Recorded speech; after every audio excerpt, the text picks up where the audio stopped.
Hello, YouTube. Once again, this is your poster child for overactive brain disorder with another Ivory Watchtower production. Well, I showed up at my local Kingdom Hall last night, and I got to see that the congregation was treated to a local needs talk warning of people who would lead Jehovah's sheep astray and disrupt the tranquility that is present in the congregation. It's a pretty serious charge here that somebody would actually do something like that. You know? And they brought out scriptures here, because you have to bring out scriptures when you're talking to people about stuff like this. You've got Acts 20:29-30. Oppressive wolves who will not treat the flock with tenderness. And it talked about people both from the outside, such as visitors and people who were supposedly studying with them, and from within, like other brothers or whatever. And Colossians 2:8 talk about being beware of taken captive by philosophy and human traditions that draw us away from Christ. And 1 John 4:1 talking about testing the inspired statements. Most Bibles talk about testing the spirits, but this is in a Kingdom Hall, so they use the New World Translation, talks about testing the inspired statements. And Galatians 1:7-9, talking about letting the one who preaches another good news than the one that Paul taught be accursed. Now, to be honest, I actually agree with this warning. We do need to be sure that the good news is not taken away by oppressive wolves who will not treat the flock with kindness. And when we come to this, we are to rely on God and His Word for our direction, not the vain deceits of human philosophy. I actually got a degree in philosophy, so I can understand just how useless and tail-chasing it can be. It just sit there and it's like arguing, well, how do we know that we are not a brain in a jar and that everything that we think is real is just some sort of stimuli that are put on our brains? Yeah, it gets kind of weird. The problem with this warning as it was given is in the application. We are warned about those who would come into the Kingdom Hall and lead people away from Jehovah's organization. At least that's the way the warning talk came out.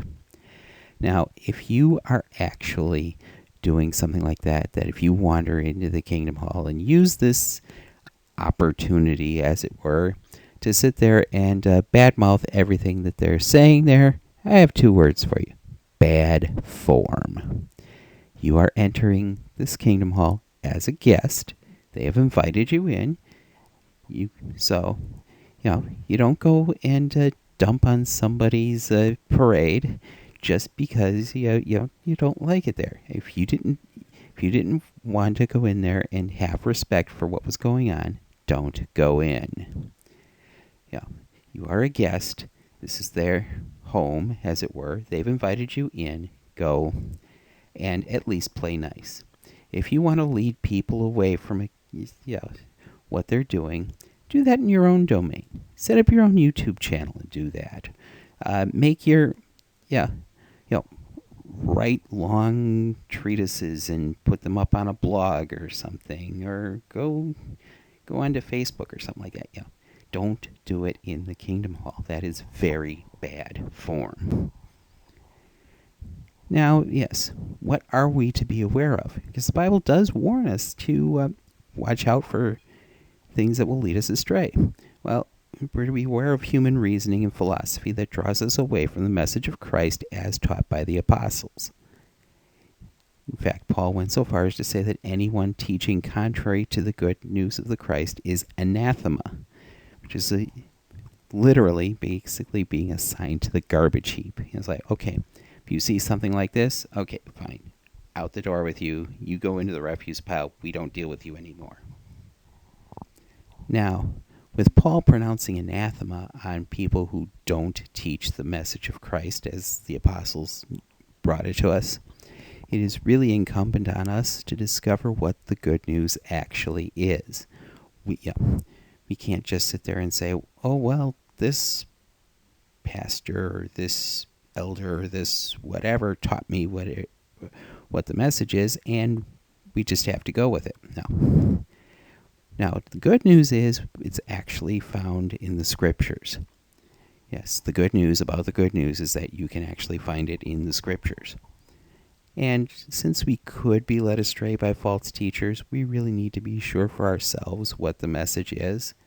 Of course, that means we actually have to be able to understand what the message is and be able to find it and compare it.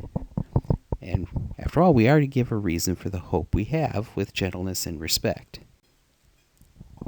So we can't just accept any teaching and assume that this is the right one. I mean, let me bring out a few statements from scriptures here. Beloved ones, do not believe every inspired statement, but test the inspired statements to see whether they originate with God, for many false prophets have gone out into the world. Make sure of all things, hold fast to what is fine, and do your utmost to present yourself approved to God, a workman with nothing to be ashamed of, handling the word of truth aright. So if we are to test the inspired statements, well, what about the uninspired ones? Should we test them too? Or maybe we should just accept them without question. Let's think about this. What if these statements conflict with the scriptures?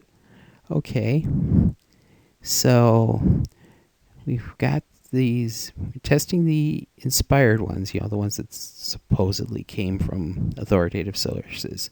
I think we should probably test the uninspired ones too. And then we should also figure out, under what circumstances should we trust an uninspired statement over an inspired one? Well, here's how I test inspired statements. This is just what I look at. Well, we've got the scriptures. They're inspired by God, beneficial for teaching, reproving, setting things straight, disciplining in righteousness, basically so that the man of God can be thoroughly equipped for every good work. This is a nice, solid basis for doing that. If you want to know why I trust the scriptures on this thing, that's a different story for a different video. Other writings, well, they're not inspired by God. Maybe inspired by something, but it wasn't God. That's why they're not scriptures. They may or may not be beneficial for anything at all. I mean, comic books are great, but I mean, what are they good for? Inspiring a couple of morals and great platitudes for people, that's one thing. But that's not always the case. These other writings come from imperfect men or worse. What do I mean by or worse? Well, I'm talking things like demons and stuff. And they'd be subject to adjustment. Basically, if you've got, the scriptures don't change. The other writings, well, maybe you get somebody who's like, well, I thought that this was a good idea, and then people realize, well, that was a mistake. And so you have to adjust it based on your circumstances. Maybe we can take the scriptures and add the other writings into them. Well, let's look at what other writings do. They will either add to scripture, subtract from scripture, or say exactly what the scripture says. Now, the adding and subtracting thing, we were warned against that. Deuteronomy 12:32 is a big one. Do not add or take away from this word, his commands. There's a similar one in Revelation, but you get the point. They might say exactly what the scripture says. Now, this is kind of useful if it's kept in its proper place, which is realizing that the message we're looking for is in the scripture. And if these things that are written say exactly what the scripture says, effectively you haven't really added anything. You just sort of rephrased it so that maybe somebody else can understand it. Well, what about new scriptures? Well, are there going to be new scriptures? Let's take a look at this thing from Jude 3. Beloved ones, although I was making every effort to write you about the salvation we hold in common, I found it necessary to write you to urge you to put up a hard fight for the faith that was once for all time delivered to the holy ones. Now notice he's here, delivered once for all time. That means by the time Jude wrote this, they already had the message. It was delivered. And so we don't need new scriptures because the message that was delivered to them was delivered there once and was delivered for all time. We don't need to go beyond that. So, this is what I do. This is what I'm looking at. Comparison with scriptures, keeping what fits, getting rid of what doesn't. What's your means? Is it in line with this methodology that I've shown above? If not, well, why isn't it? I mean, is there a better way to determine the good news of the Christ? Maybe I'm not figuring something out, and so please explain it to me if you've got a better way. I need to be enlightened too. Don't just take my word for it. I'm just a flea on the back of a dog, and whatever. So, by all means, if I need enlightenment on this, please help me out on this. So, who are the oppressive wolves that we are warned about, that we need to make sure that we avoid? Are they the people who encourage comparison with Scripture alone? Or perhaps they're the ones who seek to control or prevent the comparison by, restricting our access to the information that we need. I mean, we need to choose wisely because, quite frankly, our salvation's on the line. If we're getting something that's not the good news and we're following that, then we're basically being led off and by these oppressive wolves who will not treat the flock with tenderness. Well, I just want to thank you once again for watching this. Please subscribe, comment, share with others. Until we meet again, enjoy.